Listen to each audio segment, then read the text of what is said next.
Thanks, Nicola. Hi, everyone. As Valentina mentioned earlier, my name is James. I support primarily on the Biodiversity Challenge Fund. And if you are familiar with those funds, you may recognize some of the content that I'm about to share. And yeah, as Nicola mentioned, we're going to be focusing mainly on Logframe development here. We're going to be reinforcing some of the earlier messaging around impact, outcome, and output. Around understanding these concepts, as well as looking at the indicators that we'll use to measure those. We'll be looking at baselines, targets, as well as milestones. And then lastly, we'll be chatting about means of verification as well. So let's chat about impacts first. The impact is the higher objective that your project seeks to contribute to. It's beyond the scope of your project, and it's unlikely to be achieved within the lifetime of your project. And you can see a good example of an impact statement on your screen there. Important to note that for the Ocean grant, we don't ask you to measure your contribution towards achieving impact. Just noting that this is something that is largely outside of your control, and ideally your project should be designed to be working towards an impact in conjunction with other initiatives that may be happening outside your project. So recognizing here that there are many outside factors that will contribute to whether or not an indicator and impact is realized, and recognizing that we have limited control over this. So in our example, that it's highly unlikely that any project could achieve what we've outlined there on the screen. And next up, we'll talk a bit about outcome. So you'll notice we emphasize the singular there because every project should have one outcome that they are working towards. And you can see an example on the screen of an outcome statement. Something to keep in mind with outcomes, the outcome should be met. It should be achievable within the lifetime of your project. So you need to think about what can realistically change within the time frame that you will be operating. And we ask you sort of to think about what will change and what will be the ultimate change that you would hope to see as a result of your outputs of what your project is doing. So in this example, we've got a change in management practices. We also have a change in enforcement, as well as in awareness raising activities. And these all contribute towards a change in the levels of income for local fishers, as well as more resilient ecosystems. So that's your outcome. And let's chat a bit about the outputs of the project. So the outputs are a lot more tangible. These are the key results that you would need to achieve to see your outcome realized. So they should be actual products or services that you could deliver with your intervention, and they should work together collectively, all of your outputs, to achieve one common outcome. And yeah, keeping in mind, of course, that there will always be assumptions that we need to take into account. So as Nicola was mentioning earlier, the logic is that if you deliver all of your outputs and all of the associated assumptions hold true, then you would result with your outcome being realized. And yeah, something I wanted to check, Nicola, on the BCFs, we have a minimum requirement of a maximum requirement of 5 outputs. Is there something similar with the Ocean grant? We don't have a maximum requirement, but so we would just recommend that you only use 2 to 5. Any more outputs than this, it starts to become a bit unmanageable for your own monitoring. So no strong requirements there, but a strong recommendation that you don't you have at least 2 outputs and no more than 5. Nice, thank you. Yeah. That's your outputs. Now moving on to the activities. So the The activities are these specific tasks that sit beneath each of the output. These are discrete actions that you will be carrying out. So in the example, you can see that we have marine surveys would be one of a number of tasks that are required to take your project inputs, which would be financial inputs, material inputs, human resource inputs, and convert those into your ultimate output, whatever that may be, whether it's sustainable fishing regulations or something like that. So it's something to break down the outputs into discrete deliverables.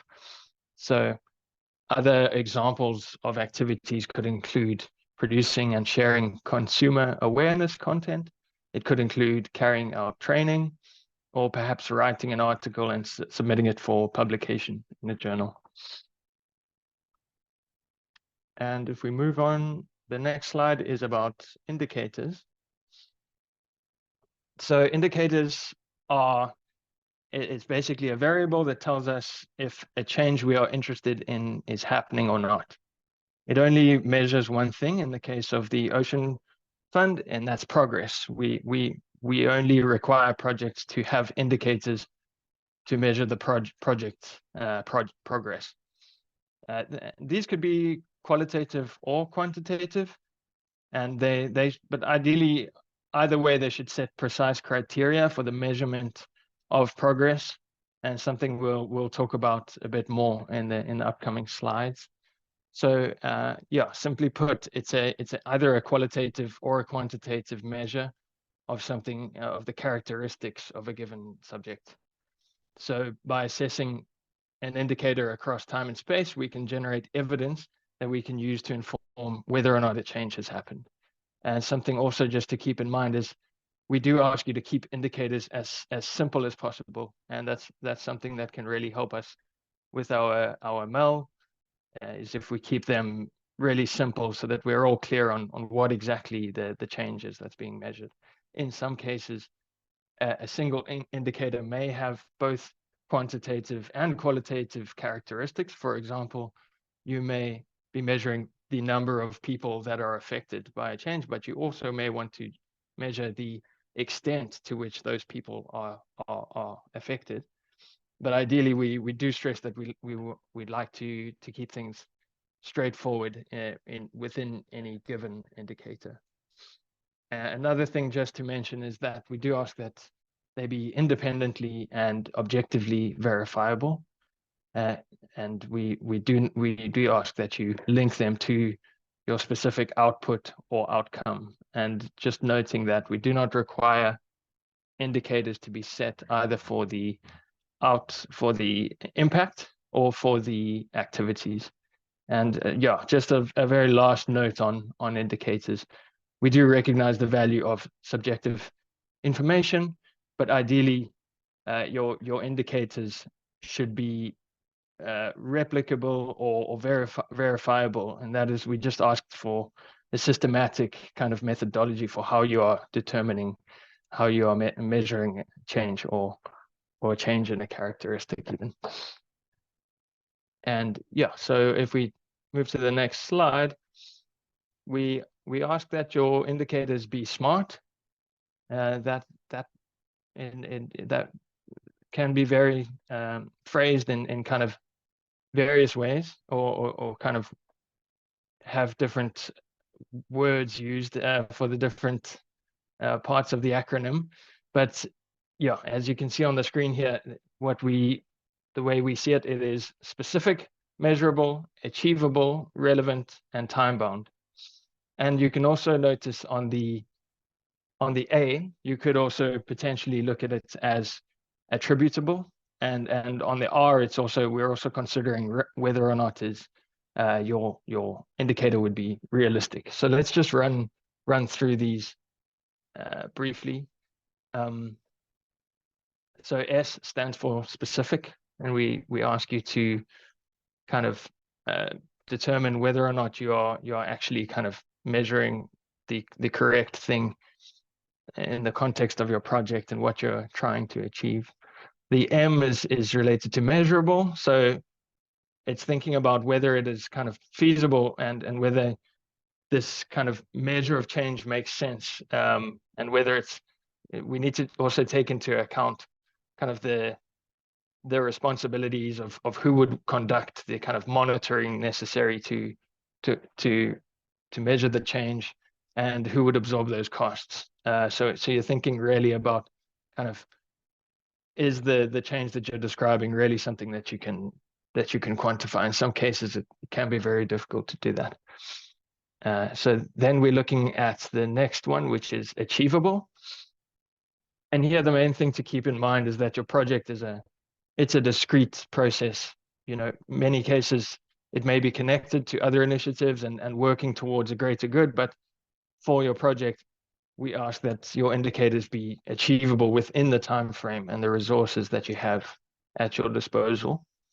And we also ask, as you can see with the attributable part there, we ask that you also consider rival explanations for why a change may have come about. In many cases, your project will be working within a dynamic environment, and change is not necessarily attributable to your project. So this is something we ask you to think about as you are developing your indicators. How will you ensure that you are really measuring the change that you have brought about through the project?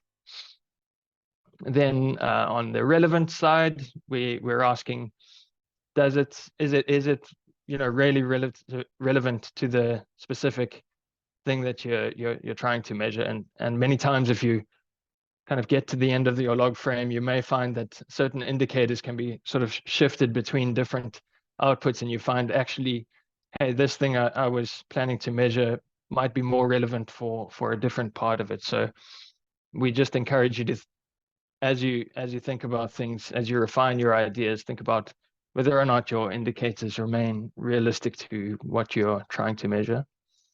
And then, lastly, we ask that they are time bound, and we'll show you a bit of that on the next slide. But basically, we ask that each kind of change should be associated with a time period that you specify specifically. Yeah, so let's take a look at the next slide, and we'll run through a couple of the examples. So here we've got an indicator right at the top, which is our starting point, and that indicator is not smart. It's basically just hectares of marine habitat under sustainable management practices. So what you want to ask yourself is kind of, how can I make this indicator smart? And the first step would be, in this case, we're able to set a nice quantitative measure to it, and recognizing that there may be some way of qualitatively measuring this as well. This indicator is quantitative though. So we've got 350 hectares of coral reef under local sustainable marine and fisheries management initiatives, and also recognizing at the end that there's a baseline of 50 hectares. So that allows anybody looking at your log frame just to immediately be clear, 50 hectares were already under sustainable management. Perhaps that was as a result of a pilot or some other initiative occurring in your study area or your project area. But you're planning to add an additional 300 is what you're saying with this statement. And we appreciate the baseline. And so then the next component would be measurable. And here we really just ask, can you kind of demonstrate that you have really achieved this? Especially good to do in this context is to do it in accordance with some kind of standard or recognized best practice that you set up front during your project design, so that it's clear how your progress will be measured on this. And then, we ask, is it achievable? So that's just considering whether it's really something that's fully within the scope of your project. And then we ask, is it relevant? So in some cases, you may find that you could come across better indicators to really measure the change you're seeking to understand. And then lastly, we ask that your indicators be time bound. And so on that last part of the example, we've just added something to specify that the change will be seen by project end. And in some cases, you may have sort of intermediate outputs that'll be achieved maybe in your first or second years. And we just ask that you specify when the change would be seen. Yeah, and let's chat a bit more about the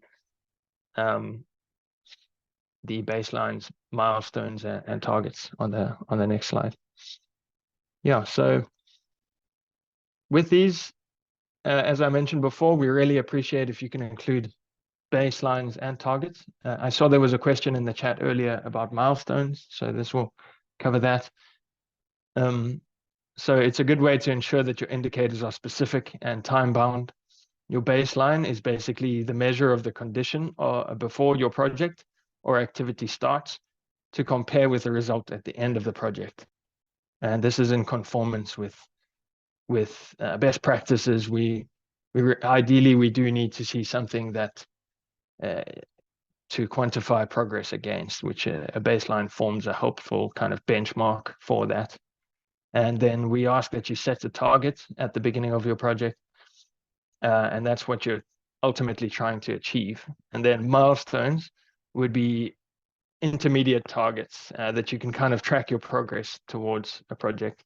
Sometimes you may be working on advancing a policy or something that would be really a discrete big outcome that you would only really be able to realize in your third year.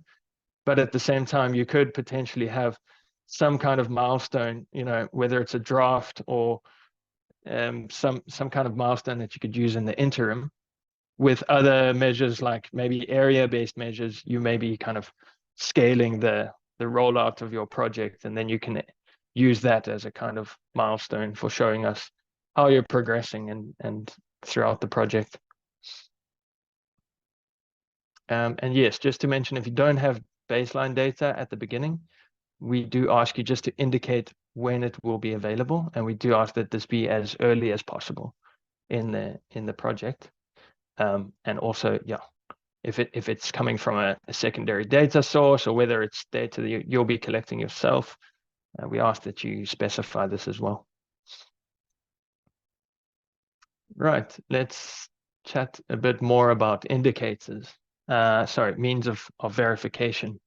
So these are the sources of evidence that you'll use to track and demonstrate your achievement of indicators. The means of verifications can include things like results of interviews, surveys, reports, official statistics, satellite data, publications. There are many different forms of information that we would accept here.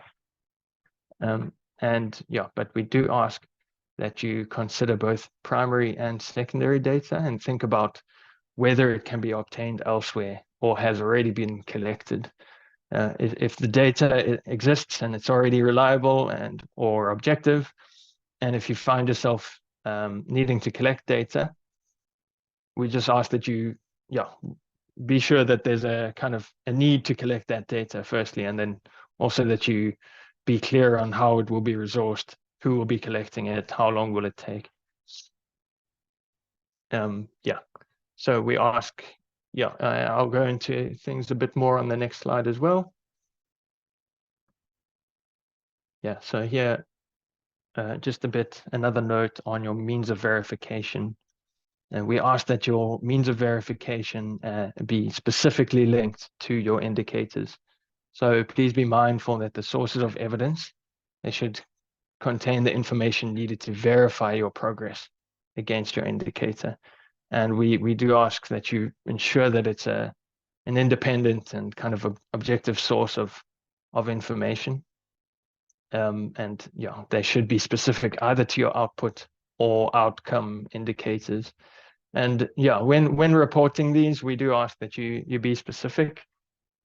Many times you may be flagging us to an external document or annex where we can see the means of verification in more detail. And we would just ask that for the reviewer's sake that you be very specific when you reference your means of verification in your reporting documents. That's less important for your application, for your application, it's perhaps a bit more conceptual, but we do ask that you be quite specific in what are the exact bits of information, not necessarily just a report or a process that you refer us to.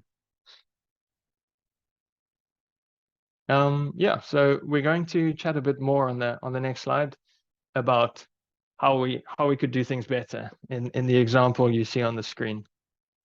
So what you can see is we have an outcome as well as an indicator relating to that outcome, or a few indicators in this case. And then we also have means of verification. What I'm going to do is just give you a minute or so to read through.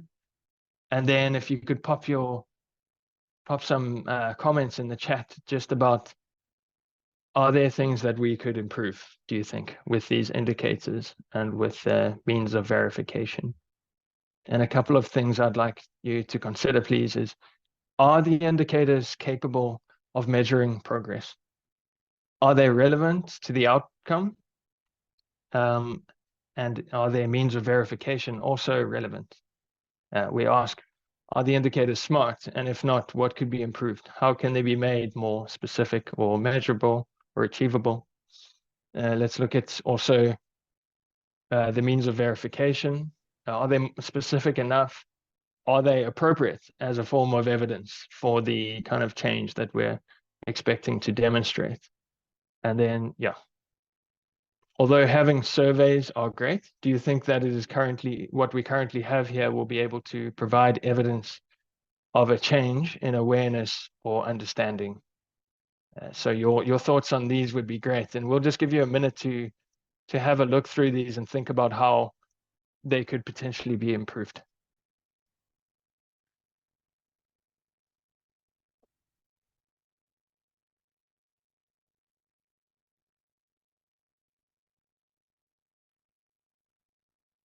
Hi, Jerome, you said that it needs a baseline. Thank you. Yeah, that's a good point.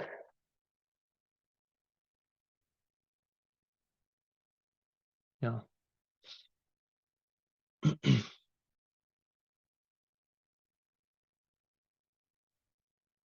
Thanks, Margaret. Yes, a timeline for the indicators is needed. And we've got a comment here on the outcome as well. From Mika, the formulation of the outcome does not include a concrete actor that has changed. For example, community members in location X. Furthermore, awareness is not an observable change, aka not an outcome. Thanks very much for that, Mika. Yeah, so in this case, we have an outcome that can be strengthened, both in terms of ensuring that the actor is specified. So we'd like to see increased public awareness, but of whom? And then, yeah, the awareness itself is also, you could potentially be more specific on what you would like to see there in your project. Henry Duffy says, the number of conferences and workshops is a process indicator, but does not show any impact. Thank you. That's really good to see. So good to distinguish between this kind of indicator, which, as Henry mentioned, is a bit more of a process indicator. So it may be more appropriate for an output. But when we're measuring outcome, we ideally want to be moving a step beyond that to what the achieved change would be. Again, Margaret, thanks. Yeah, the project reports, are they annual reports, quarterly? Can you be more specific? What reports are you referring to? And even if you could refer us to a specific section of that report, or yeah, that would be greatly appreciated. Otherwise, expect comments. Yeah, the number of people reached is not included, so it just says number. Thanks, Arian. So we'd like to see the actual target as well as the baseline quantified in the indicator wording. And then Ravaka, yeah, thanks. So some of the first indicator is not aligned with the indicator, with the outcome perhaps, or yeah, it's not aligned with the outcome necessarily. So I think this comes back to also what was mentioned before, which maybe this is actually a more appropriate output indicator. And yeah, so at the outcome, we'd like to see something a bit more. Yeah, and then in the means of verification, we need to be more explicit. Yeah. Thanks, Margaret. Let's see what else.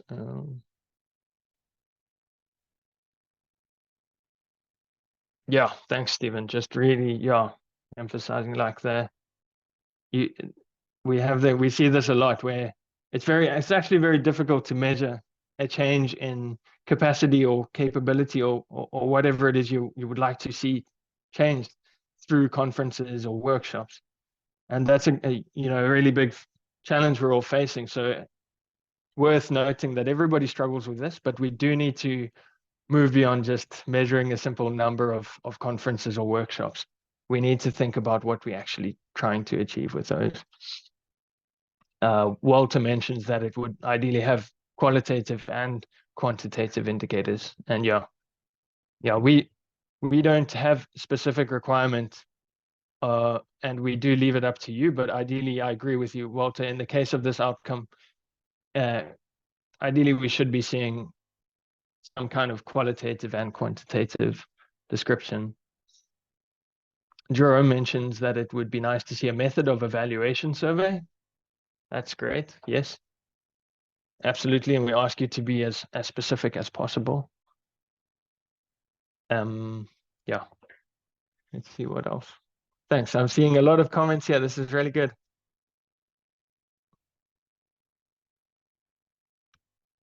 And we still have, is it 3 minutes, I think? Correct me if I'm wrong, Nick, but I'll maybe just run through a couple more before we close this part of the feel free session. to go on for a wee bit more. There's loads of really great comments in the chat, Nice. particularly on this.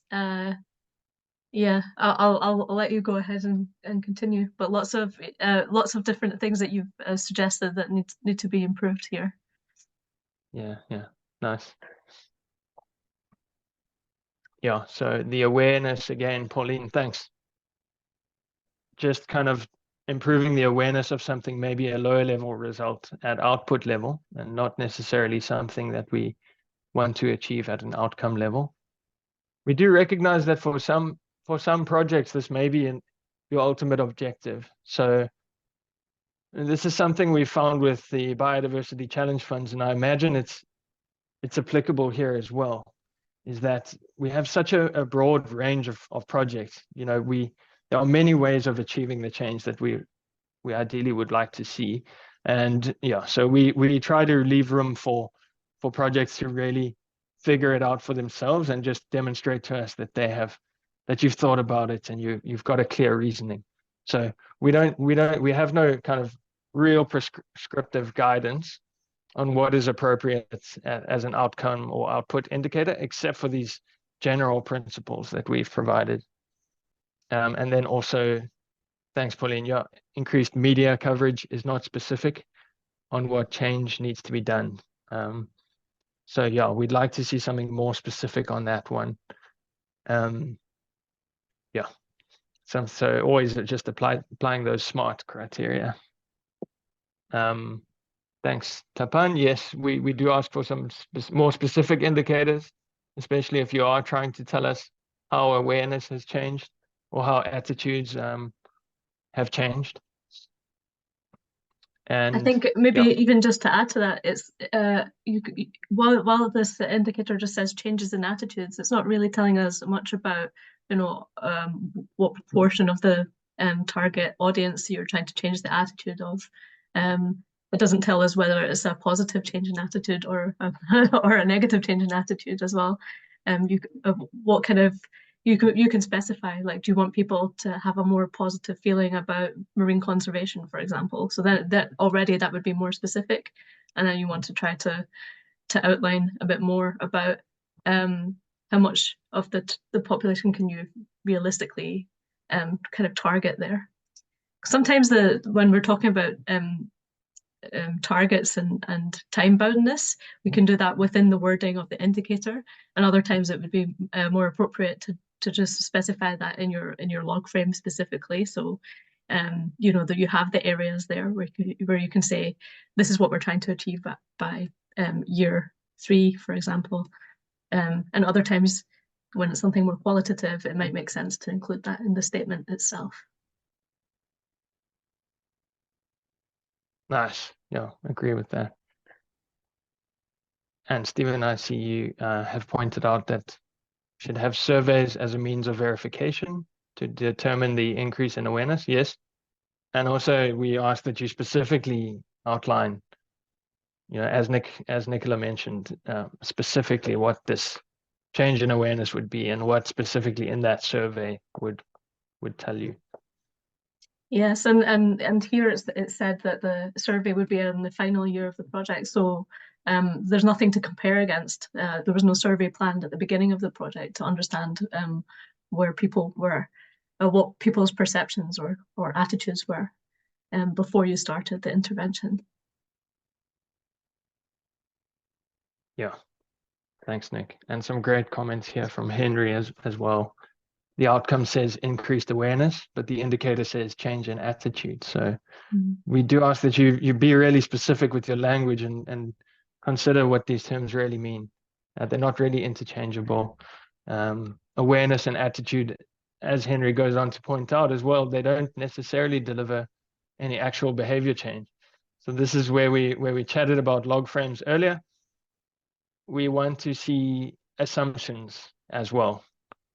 What assumptions are you relying on to deliver that behavior change? And then, yeah, so thanks for pointing that out, Henry. And there's plenty there are plenty of behavior change models that you could reference if you are looking to affect change. And they do specifically quantify how these various factors interplay to bring about behavior change or not.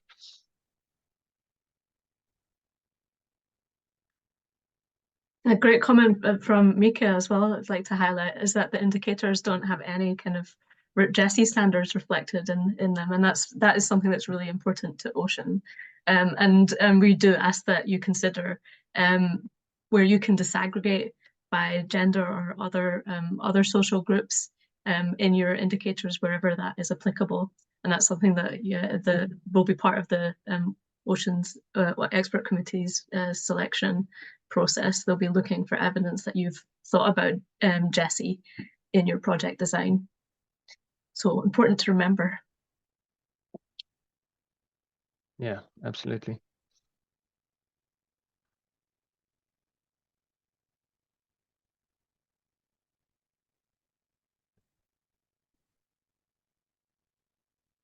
Okay, and here we've got a question, an interesting one. What is the difference between capability and capacity? Thanks, Ariane. I hope I've pronounced your name right.